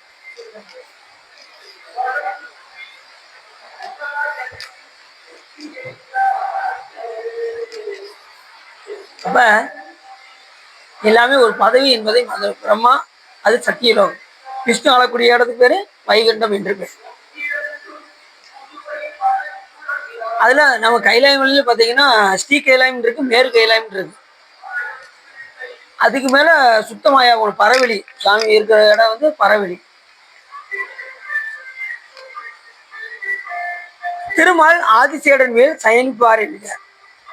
கூறிய பார்க்கடலுக்கு அப்பாவு குசைத்தீவு 400,000 யோசனை தூரம், குசைத்தீவுக்கு அப்பால் தயிர்கடல் 400,000 யோசனை. பார்க்கடல் இருந்து என்ன கடல் வருது? தயிர்கடல். இதெல்லாம் உண்மையில இருக்கு. இது வந்து சும்மா புராணத்துக்கு உண்மையில தயிர்கடல் இருக்கு, பால்கடல் இருக்கு, தேன் கடல் இருக்கு. 7 வகையான கடல் உண்டு. அந்த 7 கடலை தானே வர வச்சாரு சாமி. மதுரையில் வர வச்சார்ல. யாருக்காக? காஞ்சனமாலாவுக்காக வர வச்சாரு. அம்மா மீனாட்சி அம்மையாருடைய அம்மாவுக்காக 7 கடலையும் மதுரைக்கு கொண்டு வந்துட்டாரு. 7 கடல்ல எப்படி மூழ்கணுமா? மகனுடைய கையை பிடித்து கொண்டு மூழ்கணும், இல்லைன்னா கணவனாருடைய கையை பிடித்து மூழ்கணும். இவங்களுக்கு மகன் கிடையாது, மகன் ஒண்ணு மட்டும்தான். அப்ப மகனுடைய கையை பிடிச்சு மூழ்கணும், அதுக்கும் ஆப்ஷன் இல்லை. கணவனார் இறந்து எங்க போயிருக்காரு? இந்திரன் பக்கத்துல இருக்காரு, சொற்கலோகத்துல இருக்காரு. அவர் இங்க வரணும், ஏன்னா அதுவும் முடியாது. இல்லைன்னா மாட்டினுடைய வாழை பிடித்து மூழ்க வேண்டும். இதுல எது சிறப்புன்னு பார்த்தா கணவனாரை கைப்பிடித்து மூழ்குவது சிறப்பு அப்படின்னு அந்த வசிஷ்ட முனிவர் சொல்ல, உடனே அம்மையார் வந்து அந்த காஞ்சனமாலா அம்மா வந்து மீனாட்சி அம்மையாரிடம் சொல்ல, மீனாட்சி அம்மையார் சிவபெருமானிடம் சொல்ல, சாமி என்ன சங்கல்பத்தில் நினைச்சாரு, இந்திரன் பக்கத்துல இருந்த மலையதோச பாண்டிய மன்னன் இந்த கடல் பக்கத்துல வந்துட்டாரு. 2 பேரும் கையை பிடித்து அந்த அந்த 7 கடலையும் அப்படி மூழ்கினாங்க. அடுத்த நிமிஷம் மோட்சத்தை அடைந்தார். அந்த சொர்க்கலோகத்துல இருந்துட்டு மறுபடியும் வந்து மூழ்கி அதுக்கப்புறம் சாமி கிட்ட போயிட்டாங்க 2 பேருமே. கடைசி முடிவு யார்கிட்ட தான் வரணும்? சிவபெருமான்ட்ட தான் வரணும். அதுல எந்த விதமான அப்பீலுமே கிடையாது. முடிவு வந்து சிவபெருமான். ஏற்கனவே சொன்னது போல எல்லாம் முடிச்சு இங்க வந்தாச்சுன்னா, சைவத்துக்குள்ள வந்தாச்சுன்னா சரியகிரி யோகம் பண்ணணும். அப்பதான் ஞானம் வரும். ஞானம் என்பது என்ன அப்படின்னா எல்லா பொருட்களையும் ஈசனை பார்ப்பது. அதுதான் ஞான நிலை, கடைசி நிலை அதுதான். இப்ப நமக்கு ஏதாவது எல்லாத்தையும் பார்த்தா நமக்கு சிவபெருமான் தெரியுறாரா? தெரியல. என்ன காரணம்? தெரியல. நமக்கு இன்னும் அந்த ஞான நிலை வரல. நம்ம எல்லாத்துலயும் இப்போ சிவத்தை பார்க்குற நிலை நம்ம இன்னும் உருவாகல. நம்ம சரியகிரி யோகம் பண்ணாதான் அந்த நிலை வரும். இறைவனுக்கு உடலால் தொண்டு செய்யணும், திருமுறைகள் அதிகமாக பாடணும், மனதால் அதிகமாக நினைச்சுக்கிட்டே இருக்கணும், நினைந்து பார்த்து கொண்டே இருக்கணும். துளியளவு கூட மறக்கக்கூடாது சாமியை. எதை நினைச்சாலும் சாமி நினைந்து கொண்டே இருக்க வேண்டும். சும்மா என்ன கூட சிவபெருமான் நினைச்சுக்கிட்டே இருக்கணும். தண்ணி குடிச்சா கூட சிவபெருமானுக்கு அபிஷேகம் பண்ணி உள்ள போற மாதிரி நினைக்கணும். மெடிடேஷன். தண்ணி குடிச்சா சாமிக்கு அப்படியே அபிஷேகம் பண்ற மாதிரி நினைக்கணும். சாப்பாடு சாப்பிட்டா சிவபெருமானுக்கு அர்ப்பணம் வேண்ட மாதிரி சாப்பிடணும். சிவார்ப்பணம் சொல்லி சாப்பிடணும். சிவபெருமானுக்கு உணவாக போகும். நீங்க சாப்பிட்றதுனா உப்பு கலந்து சாப்பிடுவீங்க. ஆனா சிவபெருமானுக்கு போகும்போது நீங்க எப்படி நினைக்கணும்? அவருக்குரிய உணவாக செல்ல வேண்டும் என்று நீங்க உணவை அருந்த வேண்டும். புரிஞ்சுச்சா? சாமி நானே இதைத்தான் சாப்பிட்றேன், நீ அதையே சாப்பிடு அப்படின்னு சொல்லி சாமிக்கு சாமிக்குரிய உணவாக செல்ல வேண்டும் என்று நீங்க, ஏன்னா நீங்க உங்க டெஸ்ட்டுக்காக சாப்பிடுறீங்க, உப்பெல்லாம் போட்டு என்னென்ன டெஸ்ட் என்னென்ன இருக்கோ, இந்த ஊறுகாயை கொஞ்சம் வை, அப்புறம் அந்த வடையை கொஞ்சம் வாங்கிட்டு வா அப்படின்னு நம்ம டேஸ்ட்டுக்கு என்னென்ன இருக்கோ அந்த வாங்கி உள்ள போட்டுக்கிட்டு இருக்கு. ஆனா அது சிவபெருமானுக்குரிய உணவாக செல்ல வேண்டும் என்று அருந்தணும். அது சிவார்ப்பணம் சொல்லி நாம அருந்தணும். அது நல்லா இருந்தா என்ன சொல்லணும்? சிவபெருமான் திருவருள் போல் உள்ளதுன்னு சொல்லணும். இதெல்லாம் நீங்க அப்பப்போ ஞாபகம் வச்சுக்கிட்டே இருக்கணும். இதை ஒவ்வொரு சொற்களையும் அடித்து சொல்லிக்கிட்டே இருப்பேன். நீங்க சாப்பிடும்போது சிவபெருமான் திருவருள் போல் உள்ளதுன்னு சொல்லுங்க, தண்ணி குடிக்கும் போது சிவபெருமான் திருவருள் போல் உள்ளதுன்னு சொல்லுங்க. இப்படி அடிக்கடி நம்ம சொல்லிக்கிட்டே இருக்கணும். அன்னைக்கு ஒரு சொற்பொழிவு முடிச்சுட்டு எல்லா அடியாரும் எல்லாம் ஒன்று பேசிக்கிட்டு இருக்கோம். உண்மையிலே அன்னைக்கு இப்படி கொடுத்தாங்க பாருங்க, உண்மையில ஃபர்ஸ்ட் கிளாஸ் சூப்பர் அப்படின்னாங்க. நான் அடி சொன்னேன், நீ இப்பதானே சொற்பொழிவு கட்டது அப்படின்னு, நீங்க சொன்னீங்கல்ல அப்படின்னாங்க. சிவபெருமான் திருவருள் போல் உள்ளது அப்படின்னு அதுக்கப்புறம் சொன்னாங்க. நம்ம அந்த நேரத்துல மறந்துடுவோம். இந்த நுகரும் போது சாமியை மறந்துடுவோம். அதுலயும் பாத்தீங்கன்னா குறிப்பா துன்பம் வரும்போது கூட சிவபெருமான நினைப்போம், இன்பம் வரும்போது சுத்தமா மறந்துடும். ஆனா இன்பம் வரும்போது அதிகமா இறைவனை யார் நினைக்கின்றார்களோ சிவபெருமான் அவங்க. அப்படிதான் அந்த 64 பெண்களுக்கு சிவபெருமான் மோட்சத்தை தந்தார். சாமி, நான் என்னது புண்ணியம் செய்தனே நெஞ்சமே இருங்கடல் வையத்து முன்னை நீ புரி நல்வினை பயனடை, என்னை எப்படி கொண்டு வந்து இந்த சைவத்துல சேர்த்திருக்க பெருமானேன்னு சிவபெருமான்ட்ட கொண்டாடணும். இந்த அடியார் திருக்கூட்டத்தை எனக்கு கொடுத்துருக்கியே, இதை விட்டாச்சுன்னா எனக்கு வாழ்வு கிடைக்குமா? நல்ல ஒரு அடியார் திருக்கூட்டத்தை கொடுத்துருக்க, நல்ல பக்கத்திலேயே சிவாலயத்தை கொடுத்துருக்க, நல்ல வழிபாடு பண்றதுக்கு எவ்வளவு ஆற்றல் நமக்கு சுத்தி பாருங்க, எவ்வளவு சாமி சிறப்பை கொடுத்துருக்காங்க. திருமுறை பாடுறதுக்கு அடியார் இருக்காங்க, சிவாலயம் இருக்கு, திருமுறைகள் பாடலாம், சொற்பொழி இங்கேயே நடக்கு, வாரத்தில் 2 நாள் சொற்பொழி நடக்கும். நாங்க 1 மணி நேரம் சொற்பொழி கேட்கறதுக்கு எங்க ஓடுவோம்? கோயம்புத்தூருக்கு போவோம். 1 மணி நேரம் சொற்பொழி கேட்கறதுக்கு அங்க ஓடுவோம். சொற்பொழி எங்காவது நடக்காதான்னு யோசிப்போம். அதுலேயும் மாரியசாமி சொற்பொழி வாங்குறதுக்கு கேசர் கடையில் போய் முன்னாடி போய் வரிசையில் போய் நிற்பேன். 1 மணி நேரம் அந்த கேசட்டு 1 மணி நேரம் தான் சொற்பொழி இருக்கும். அதை வாங்குறதுக்கு அடிபிடி அந்த மாதிரி எல்லாம் போய் ஆளாளுக்கு புக் பண்ணி வச்சிருப்பாங்க. போய் கேட்டா, தம்பி நிறைய பேர் புக் பண்ணி வச்சுட்டாங்க, வேற வந்தா அவனுக்கு சொல்லி விடுறேன் அப்படிம்பாங்க. மனசு அப்படியே உடஞ்சி போய் அப்புறம் மறுநாள் போய், ஐயா வந்துருச்சா, வந்ததை சொல்றேன், இப்பதான் நேத்தானே வந்தீங்க அதுக்குள்ளேயுமா அப்படிம்பாங்க. அந்த 1 மணி நேரம் சொற்பொழி கேட்கறது அவ்வளவு ஆர்வமா இருக்கும். அப்படி நிறைய சொற்பொழி கேட்டு கேட்டு சாமி பேசுறபடி செஞ்சிருக்காரு. அடியனுக்கும் ஆர்வம் ரொம்ப, சாமியை பத்தி எல்லாருக்கும் எடுத்து சொல்லணுங்கிற ஆர்வம் ரொம்ப. படிக்கும்போது அப்படிதான், படிக்கும்போது இந்த பின்னாடி உட்காந்துருப்பாங்கல்ல அவங்க கூட்டு வச்சு எல்லாரும் சுற்றி உட்கார வச்சுக்கிறது. உட்கார வச்சு நாங்கள் சயின்ஸ் குரூப் படித்தோம். எல்லாரும் சயின்ஸ் நினைச்சாலே பயப்படுவாங்க.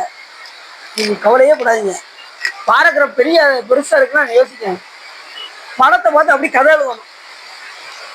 மேல் பக்கம் போட்டிருக்கா, அதை வாசிக்க அந்த இங்க இருந்து ஞாபகம் வச்சுக்கணும். இதுல இருந்து நீங்க ஞாபகம் வைப்பது என்னதுன்னா, அதுல சோடியம் கார்பனேட்டா பொட்டாசியம் கார்பனேட்டா அதை மட்டும் நீங்க ஞாபகம் போதும். மற்ற எல்லாம் நீங்க அப்படி கதை எழுதலாம் அப்படின்னு சொல்லி இருக்கிறவங்க எல்லாம் சொல்லி வச்சு எல்லாரும் பாஸ் பண்ணிட்டாங்க.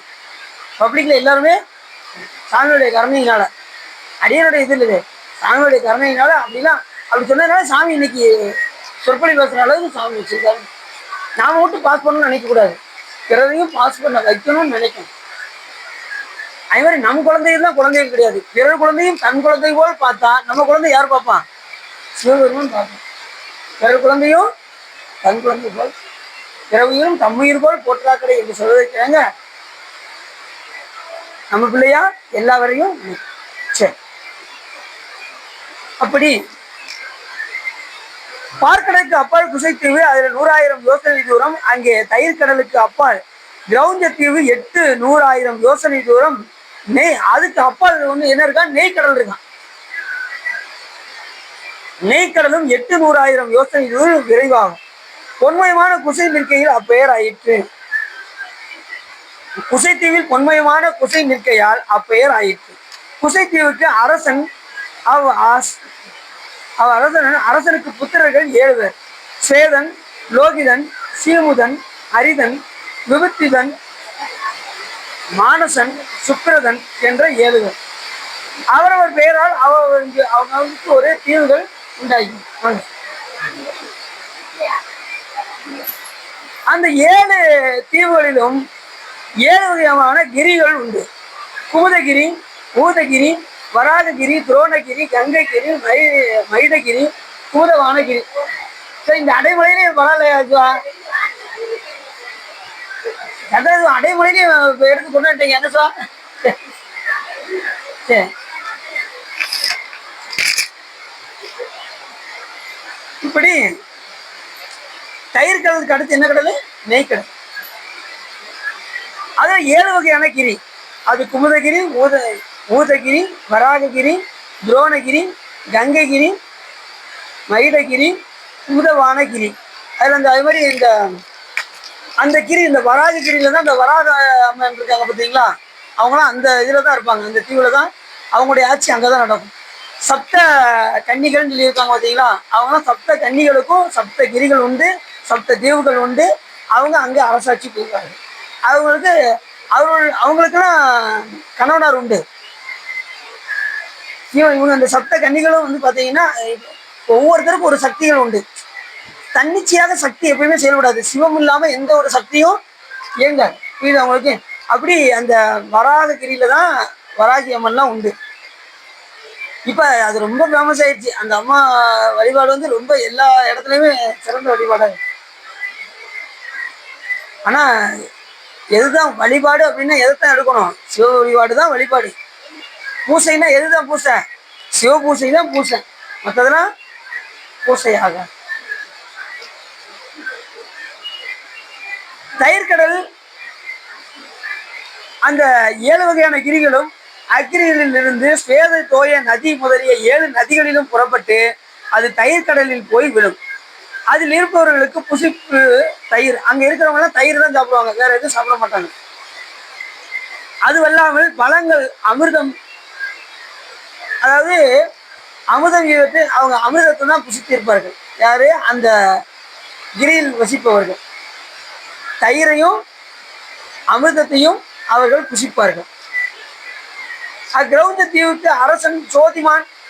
அரசனுக்கு 7 புத்திரர்கள். ஒவ்வொரு தீவுலையும் ஒவ்வொரு அரசர்கள் உண்டு, அவர்களுக்கு புத்திரர்கள் உண்டு. அவங்க அந்த தீவை அந்த பிள்ளைகளுக்கு பிரித்து கொடுப்பது உண்டு. இதெல்லாம் ஒவ்வொரு இதையா தொட்டு தொட்டு தொட்டு தொட்டு சாமி சொல்லிக்கிட்டே இருக்காரு. இப்படி அண்டங்கள் விரிஞ்சுக்கிட்டே போகும். இன்னென்ன உலகம்லாம் இருக்கு. பார்க்கடல் இருக்கு, தயிர் கடல் இருக்கு, நெய் கடல் இருக்கு. இப்படி எல்லா விதமான மலைகள், அதுல எத்தனையோ வகையான மலைகள்லாம் உண்டு. அதுல தீவுகள் உண்டு, அதுல அரசர்கள் உண்டு, அவர்களுக்கு புத்திரர்கள் உண்டு. இத்தனையும் ஒண்ணு விடாம சொல்றாரு முருகப்பெருமான். சொல்றாரு கேட்டா, அகத்திய மாமுனிவர்கிட்ட சொல்றாரு. இப்ப இதெல்லாம் நம்ம கிரகிக்கவே முடியாது. இப்படிலாம் இருக்கான்னு நம்ம தெரிஞ்சுக்கலாம். நூல்கள் மூலியமா நாம இப்படியெல்லாம் உலகங்கள் உண்டு, அங்க இவங்கெல்லாம் வசிக்கிறாங்க, இந்த மாதிரி கடல்கள்லாம் உண்டு அப்படின்னு நாம தெரிந்து கொள்ளணும். ஏன் பரவாயில்ல. கைலாயத்துல என்ன ஆறு ஓடும் தெரியுமா? கைலாய மலையில என்ன ஆறு ஓடும் சொல்லி பார்ப்போம். தயிர் கடல், நெய் கடல், பார்க்கலாம் இல்ல, அங்க தங்கத்திலே பொன்னாறு ஓடுமா, பொண்ணுலே ஆறு ஓடுமா. அப்ப எப்படி இருக்கும் பாருங்க. சாமி எப்படி ஏற்றுவாரு. இதெல்லாம் என்னங்க கடல், அங்க ஓடுமே பொன்னாறு ஓடும். அது மாதிரி கைலாய மலை எத்தனை பேர் வந்தாலும் அது விரிந்து விடுது. ஒருத்தர் முக்கிய அடைஞ்சு உள்ள போறாருன்னு வச்சுக்கோங்க, கைலாய மலை போனா கைலாய மலை விரிய ஆரம்பிச்சோம். ஊழிதோர் ஊழி முற்றும் உயர் பொன் நொடித்தான் மலை. ஒரு அடியார் உள்ள போயிட்டாங்கன்னா அங்க கைலாய மலை விரிய ஆரம்பிச்சோம். நாள்தோறும் கைலாய மலை விரிந்து கொண்டே செல்லும். நமக்கு இன்னும் எத்தனையோ ஆன்மாக்கள் எல்லாம் முக்தி அடைய காத்துக்கிட்டு இருக்காங்க. எத்தனையோ ஆன்மாக்கள் முக்தி அடைஞ்சிட்டாங்க. நல்ல அவர் ரொம்ப சாமி நூல் பிடிச்சி பார்த்தான்னு வச்சுக்கோங்க, நம்ம ஒருத்தர் கூட தேர மாட்டோம். ஆனாலும் சிவபெருமான் நிறைய கருணை வச்சு இதை தள்ளிடுவோம் அதை தள்ளிடுவோம் அப்படின்னு ரொம்ப ஆப்ஷன் கொடுத்து கொடுத்து கொடுத்து கொடுத்து நம்மளை எங்க வச்சிருக்காரு, இந்த நிலையில வச்சிருக்காரு. இல்லைன்னா நம்ம இந்த வயலுக்குள்ளே வந்திருக்க மாட்டோம். சிவபெருமான் ரொம்ப நூல் பிடிச்சி பார்த்தாங்கன்னா நம்ம இன்னும் சைவத்துக்குள்ளே வந்திருக்க மாட்டோம். ஏதோ சில ஆப்ஷன்கள் காரணமாக சில ஏதாவது புண்ணியத்தை வச்சு சாமி எங்க வந்திருக்காரு, எங்க கொண்டு வந்திருக்காரு. ஏற்கனவே என்ன புண்ணியம் செய்தனை நெஞ்சவே இருங்கடல் வையத்து முன்னை நீபுரி நல்வினை பயனிடை வானனை வாயார பண்ணியும் ஏத்தியும் வழிபடும் அதன் ஏற்கனவே செஞ்சதுனால சாமி இந்த பிறவில நமக்கு கொடுத்துருக்காரு. சரி, இந்த பிறவிலாவது என்ன செஞ்சிடணும், அதை பயன்படுத்தி இன்னும் கொஞ்சம் அதிகமாக வழிபாடு பண்ணணும். ஏற்கனவே பண்ணியிருக்கீங்க, அதனால சாமி கொடுத்துருக்காரு. இன்னும் அதிகமாக பண்ண பிறவியே இல்லாத நிலைக்கு சிவபெருமான் கொண்டு செல்வார். சரிதானா? அப்படி அந்த 7 புதர்வர்களும் பிரித்து ஆண்டவையால் அவரவர் பெயரால் அந்த 7 தீவும் 7 தீவுக்கும் 7 கிரி உண்டு. அது விக்ரமகிரி, ஏமநாமகிரி, கிருதகிரி, புஷ்பதந்தகிரி, குசலகிரி, லோகிதகிரி, மந்தாகிரி. இதில் நதிகள் முதலிய 7 புறப்பட்டு நெய்க்கடலில் போய்விடும். அதில் இருப்பவர்கள் நோய்மயமாய் இருக்கின்ற அமிர்த பல சாரங்களை புசித்திருப்பார்கள். இவங்களும் அமிர்தத்தை புசிக்கிறாங்க. இந்த நெய்க்கடலில் உள்ளவர்களும் புசிக்கிறாங்க. அவர்களுக்கு கிரௌஞ்சத்தீவில் ஏமநாமகிரியில் கிரௌஞ்சம் என்னும் அரசன் சில நாள் ஆண்டு கொண்டிருந்து குமாரசுவாமியுடன் போர் செய்து மறிக்கு அவன் கிரௌஞ்சம் என கிரௌஞ்ச மலை இருந்துச்சு பார்த்தீங்களா, அது இந்த கிரி தான். முருகப்பெருமானால துளைக்கப்பட்டு எப்படி சொல்றாங்க, அந்த கிரௌஞ்ச மலை இருக்கு பார்த்தீங்களா, அது இங்க உள்ள தீவு தான். கிரௌஞ்ச தீவுல அந்த அரசன் சோதிமான் என்கின்றவனுடைய புத்திரர்கள் தான் 7 பேர். அதுல ஒரு மலை தான் இந்த கிரௌஞ்ச மலை. இது யாரால பிளக்கப்பட்டது? முருகப்பெருமானுடைய வேலினால் விளக்கப்பட்டு இரு கூறாக ஆகியது நம்ம ஏற்கனவே பார்த்தோம். கிரௌஞ்ச மலை, அந்த கிரௌஞ்ச மலையில தானே யாரு தாரகாசுரன் இவர் வீரபாகுதேவர் வந்து படையோடு போய் சென்றார்.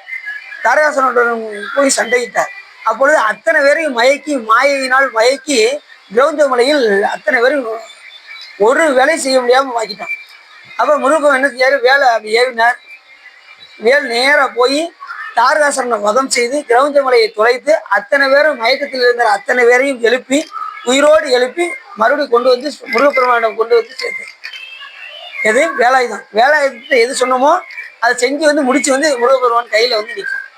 அதான் வேலாயுதம். அது எண்ணில்லாத ஆற்றலை உடையது முருகப்பெருமான் கையில் வைத்திருக்கக்கூடிய அந்த வேலாயுதம்.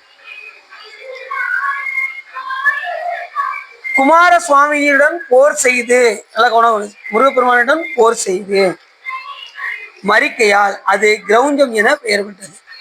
முருகப்பெருமானோட போர் பண்ணதுனாலதான் அதுக்கு கிரௌஞ்சம்னே பேராம். முற்கூறிய நெய்க்கடலுக்கு அப்பால் சான்மாலி தீவு 16,100 யோசனை தூரம். சான்வழி தீவுக்கு அப்பால் கடுப்பஞ்சாற்று கடல். கடுப்பஞ்சாற்றுன்னா கரும்புச்சாறு தானே, கரும்புச்சாறுல கடல் இருக்கு பார்த்துக்கோங்க. அது 16,000 யோசனை தூரம் இருக்குமா. கடலுக்கு அப்பால் கோமேதக தீவு 32,000 யோசனை தூரம் அது இருக்கு. அச்சான்வழி தீவு அரசன் கந்தமான் அரசனுக்கு புத்திரர்கள் 7 பேர். அவர்கள் யாவரென நமோதுர்க்கன், தனுசுமான், பாவகன், அந்தகாரன், முனி, துந்துவி, குசலன் என்ற 7 பேர்கள் பிரித்து ஆண்டமையால் இந்த 7 பிரிவாக ஆகியது. அதில் ஒன்று 7ஆவன கிரௌஞ்சகிரி, வாமனகிரி, அந்தகாரகிரி, திவாகிருதகிரி, திவிபிந்துகிரி, புண்டரீககிரி, துந்துபிகிரி என்ற 7. இந்த அதுக்கு பக்கத்துல 7 நதிகள் ஓடுது. அந்த 7 நதியும் போய் கடுப்பஞ்சாற்றில் போய் கலந்து விழும். அதில் இருப்பவர்கள் கடுப்பஞ்சாறையை புசித்து 1000 யோசனை தூரம் உயரத்தை உடைத்ததாய் கனமயமாக ஆதிப்பிரவை போன்றிருக்கும் இலவமர நிற்கையில் சான்மாலி தீவு என பெயர் பெற்றது. இந்த இலவமரம் அங்க இருக்கிறதுனால இதுக்கு சாலிமா தீவுன்னு பேராம். என்ன பேரு? அச்சான்மணி தீவு. அச்சான்மணி தீவு தான் இங்க வந்து சான்மணி தீவுன்னு போட்டிருக்காங்க.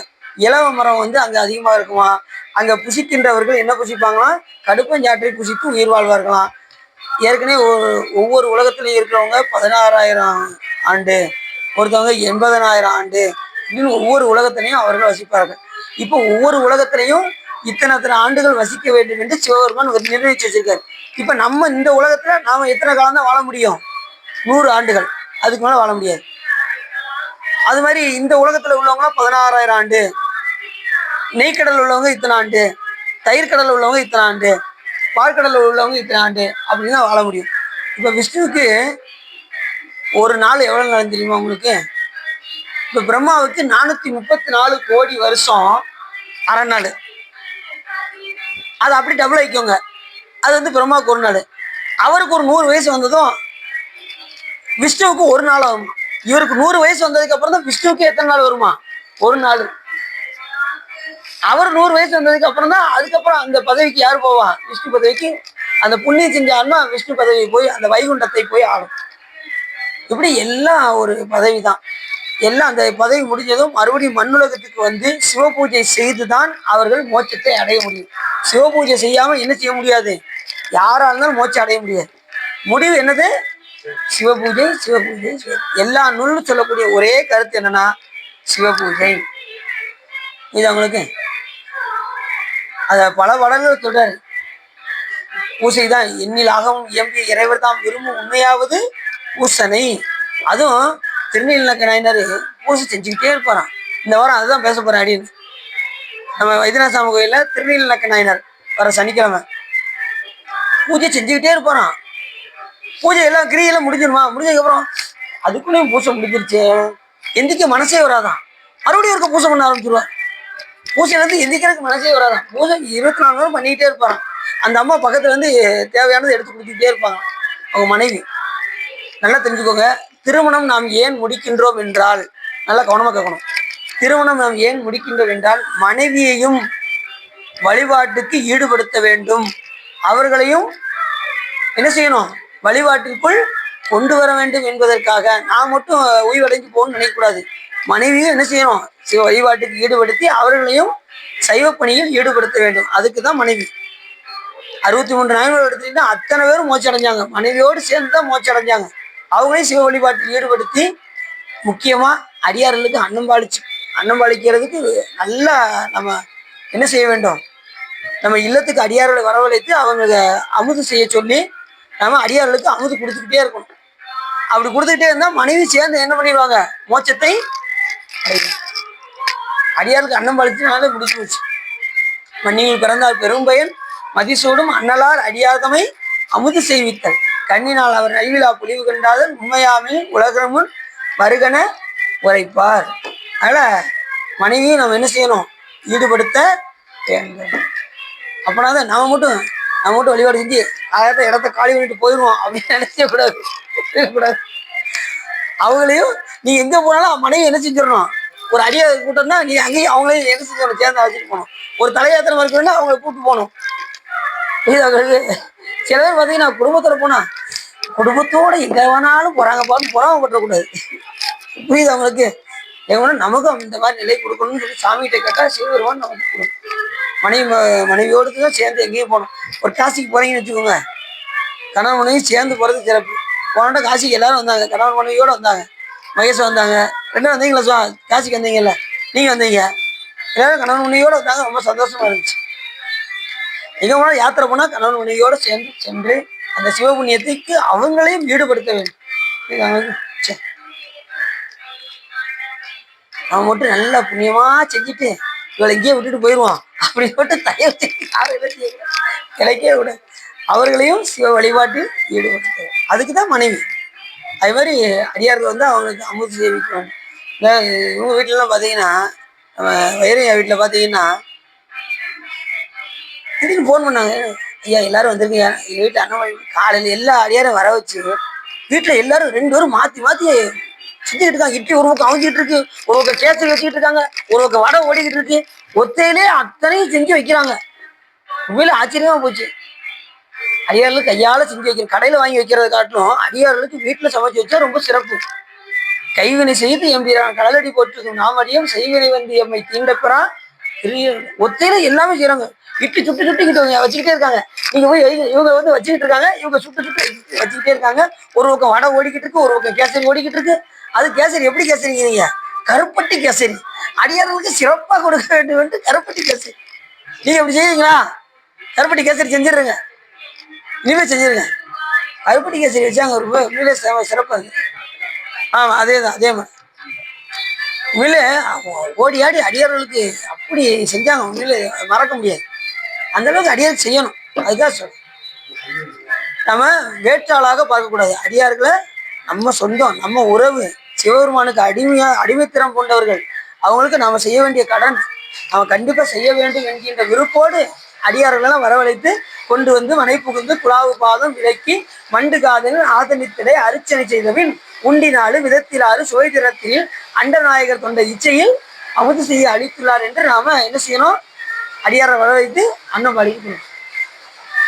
இன்னைக்கு பிரசாதம் முறைஞ்சனே சந்திராசுவா சிவா அந்த வாய்ப்பை எனக்கு கொடுங்க சிவா அப்படின்னு சந்திராசுவா நேற்று அங்க தேவரமலத்துல சொற்பொழி பண்ணேன், அங்கேயும் செஞ்சு கொண்டு வந்துட்டாங்க. சந்திராசுவா விட மாட்டேங்காங்க, எப்போ வேணாலும் எனக்கு வாய்ப்பு கொடுத்துருங்க சிவா. அந்த மாதிரி இருக்கணும்னு சொல்லுவார். அடியாருக்கு செய்யணுங்கிறதுல ஆர்வத்தோடு இருக்கு. ஏன்னா சரி இதுகாரும் உள்ளம் நிறைந்து ஓகை சிறந்து இந்த சிவ தர்மத்திரத்தை நீங்க கேட்டீங்கன்னா உங்களுடைய வலிமையை கருதி திருவள்ளுவர் உரையும் என்று சொல்லி திருப்பூர் பாடி அடியின் ஒரே மழை வருதுனால சீக்கிரம் முடிச்சிடும் பார்த்தேன். கொலை கொலை மத கரியன மிக மத தனகிரி கும்ப தனவானார் குமுத முத இதழ் பருகி உருகி மகள் கொண்டீட்டிடு நாயே நிலையளி கவலைகள் கட உணதருள் விழி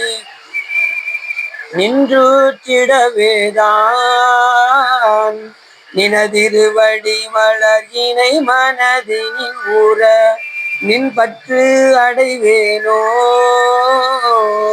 சிலையன வடமலை உடையவர் அருளிய செஞ்சொல் சிறுபாளா திரைகடல் இடைவரும் அசுரரை வதை செய்த செந்தில் பதிவேலா விலை நிகழ்நூதடிவ மயில்புற மகளும் விரும்பி புணர்வோனே